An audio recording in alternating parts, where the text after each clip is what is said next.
வீடு ரொம்ப அழகா இருக்கு. ஏங்க இந்த வீடு அழகா இருக்கா? என்னங்க டேஸ்ட் உங்களுக்கு? உங்க வீடு எவ்வளவு பெருசா அழகா இருக்கு.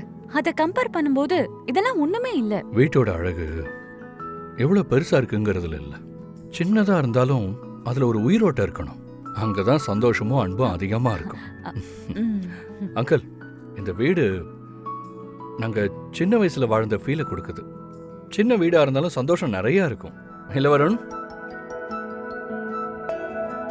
என்ன வருண் தம்பி, வந்ததுல இருந்து எதுவுமே பேசாம நீங்க அமைதியா இருக்கீங்க. கல்யாணம் முடிஞ்சு ஃபர்ஸ்ட் டைம் வந்திருக்காருல்லம்மா, அதான் கொஞ்சம் கூச்சப்படுறாரு.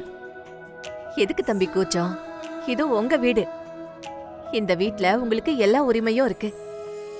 அப்படியெல்லாம் இல்லை ஆண்டி, நான் நார்மலாக தான் இருக்கேன். சரி, நீங்கெல்லாம் டயர்டா இருப்பீங்க, ரூம்ல போய் ரெஸ்ட் எடுத்துக்கங்க. உங்க வீடு அளவுக்கு இங்க வசதி இருக்காது. 2 மாப்பிளையும் கொஞ்சம் அட்ஜஸ்ட் பண்ணிக்கோங்க. சச்சே, அதெல்லாம் ஒன்றும் பிரச்சனை இல்லை அத்தை.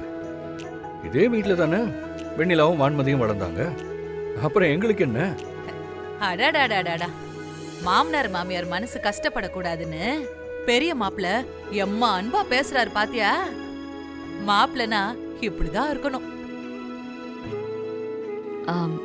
சரி, நாங்க ரூமுக்கு போறோம், வாங்க.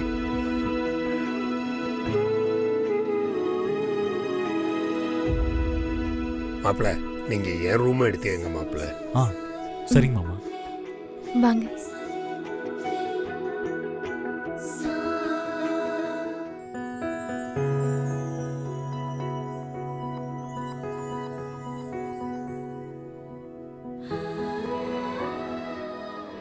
சாரிங்க, இங்க ஏசி இல்ல. அக்கா ரூம்ல மட்டும்தான் ஏசி இருக்கு. அதை அவங்க எடுத்துக்கிட்டாங்க. நீங்க கொஞ்சம் பரவாயில்ல. உங்களுக்கு இதெல்லாம் பிடிக்கலன்னு எனக்கு தெரியும். ஆனா மறுவீடு அழைப்புங்கிறது நம்ம சம்பிரதாயம். இங்க இருக்கிற வரைக்கும் நீங்க கொஞ்சம் சந்தோஷமா இருந்தீங்கன்னா அப்பா அம்மாவும் சந்தோஷமா இருப்பாங்க. சாரிங்க, நீங்க சைலண்டா இருந்தா அவங்களுக்கு ஏதாவது சந்தேகம் வந்துடும். அதனாலதான். யாரையும் கஷ்டப்படுத்தாம பக்குவமா எனக்கு நடந்துக்க தெரியும். நீ ஒண்ணு எனக்கு சொல்லித்தர வேண்டாம்.